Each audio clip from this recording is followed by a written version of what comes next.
Good morning students. आज हम लोग क्लास 7th के ज्योग्राफी के चैप्टर 4 को आगे आज हम लोग कंटिन्यू कर रहे हैं। Today will discuss about the humidity. First of all we will familiar with this fact what is humidity. Humidity क्या होता है? नमी, यानी आर्द्रता कहिए, नमी कहिए, यानी हवा में वाटर वेपर आता है तो उसको नमी कहा जाता है। The amount of water vapour present in air is known as humidity. ये ह्यूमिडिटी किसको कहते हैं? जब हवा में वाटर वेपर आता है, जलवाष्प आता है, उसको ह्यूमिडिटी कहा जाता है। The percentage of humidity, amount of humidity differ from place to place and with time, समय के साथ साथ और स्थान के अनुसार किसी भी स्थान पर ह्यूमिडिटी कम और ज़्यादा होते रहती है। It is also related with temperature variation, और टेम्परेचर कम या अधिक होने से भी ये ह्यूमिडिटी में अंतर आता है, क्योंकि अगर टेम्परेचर ज़्यादा होता है तो इवापोरेशन ज़्यादा होता है तो हवा में ह्यूमिडिटी की मात्रा ज़्यादा होगी। अगर if temperature is low, similarly temperature is low result in low humidity. अगर टेम्परेचर मान लीजिए कम है, उस स्थिति में क्या होगा? हवा में ह्यूमिडिटी की मात्रा भी, वाटर वेपर की मात्रा भी कम होगी। Now we know what is absolute humidity. Absolute humidity क्या होता है उसको हम जानने की कोशिश करेंगे। The actual amount of water vapour in a given volume of air at a given temperature is known as absolute humidity।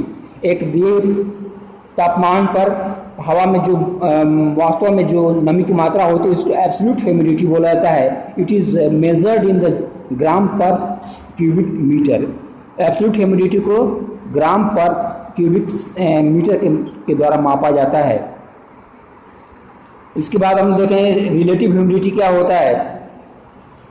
Relative humidity होता है the ratio between the actual amount of water vapour present in air with A given temperature and the ratio of maximum amount of water vapour volume of air that can be present in a particular temperature is known as relative humidity। relative humidity उसको कहते हैं, ये हवा में जो नमी की मात्रा है और वास्तव में हवा में जितनी नमी की ज़्यादा से ज़्यादा मात्रा हो सकती है उसी का अनुपात को, रेशियो को रिलेटिव ह्यूमिडिटी कहा जाता है। तो रिलेटिव ह्यूमिडिटी को मापने के लिए जिस इंस्ट्रूमेंट का उपयोग किया जाता है उसको relative humidity is measured by hygrometer. Hygrometer के द्वारा ये रिलेटिव ह्यूमिडिटी मापी जाती है। इस तरह में देखते हैं टेम्परेचर वेरिएशन होता है तो उसमें एटमॉस्फेयर में मॉइस्चर की मात्रा भी कम अधिक होती रहती है। मान लीजिए कि air contains maximum amount of water vapour. अगर एयर में मैक्सिमम वाटर वेपर है तो उसमें क्या, उसको जो एयर जो होगा पूरी तरह सैचुरेट हो गया, यानी उसमें मैक्सिमम वाटर वेपर होगा, यानी कहने मतलब है कि उसमें वाटर वेपर की मात्रा कितनी है? 100% हो जाती है। उस समय इसमें मैक्सिमम कहा जाएगा।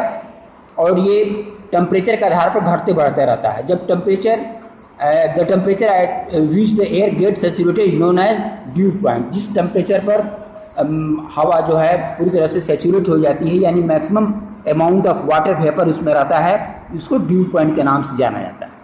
Now discuss about the what is condensation. Condensation यानी कोई चीज़ ये गैसेस फॉर्म से क्या होता है, या तो लिक्विड बदल जाए या सॉलिड बदल जाए, that is known as condensation.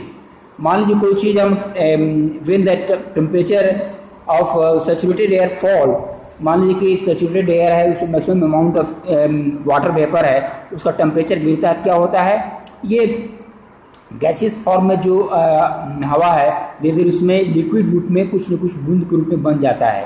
उस प्रोसेस को कंडेंसेशन कहा जाता है। जब टेम्परेचर कम होगा और हवा सैचुरेटेड है तो उसे बूंद बूंद रूप में, ड्रॉप के रूप में देखते हैं कि वाटर ड्रॉप के रूप में जो पानी जम जाता है, वाटर वेपर जम जाता है, उसको कंडेंसेशन कहा जाता है।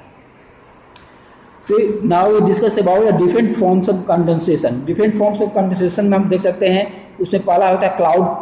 Clouds are formed when the water vapour in air condenses around dust particles.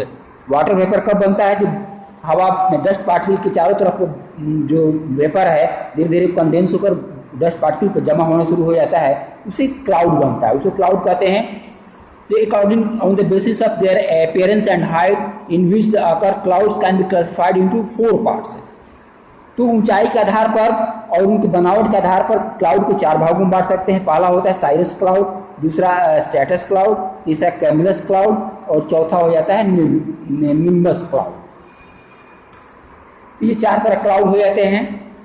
और आगे हम लोग देख लेते हैं ड्यू क्या होता है। ड्यू जो will form when moist air came in contact with cold surface, जब ठंडी सतह के संपर्क में वाटर वेपर संपर्क में आता है तो क्या होता है, हवा वेपर जो उसमें हवा में वेपर है ठंडी होकर के बूंद के रूप में जमा हो जाती है, इसको ड्यू कहा जाता है। उस बूंद के रूप में धीरे धीरे जमा हो जाता है। घासों को आप देखते होंगे, घास पर या पत्तियों पर उसकी बूंदें जमा हो जाती है, इसको ड्यू कहा जाता है।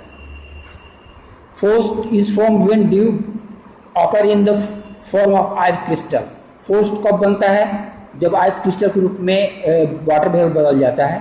एंड फॉग, चौथा इसका रूप होता है फॉग। फॉग कुहां जिसको कहते हैं, आप ठंडे के समय में देखते होंगे चारों तरफ कुहां छा जाता है और कुछ हमें दिखाई नहीं पड़ता है।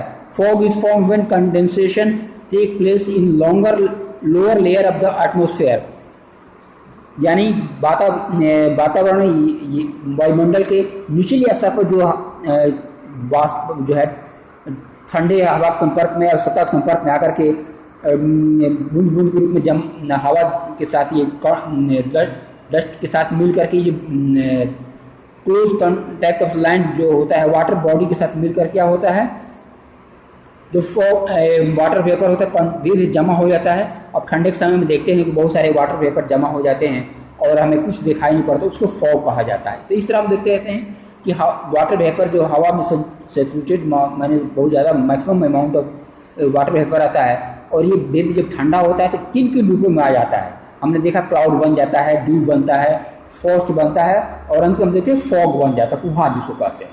ये हमारे डिफरेंट फॉर्म हो जाते हैं। In next class we discuss about the precipitation. Thank you.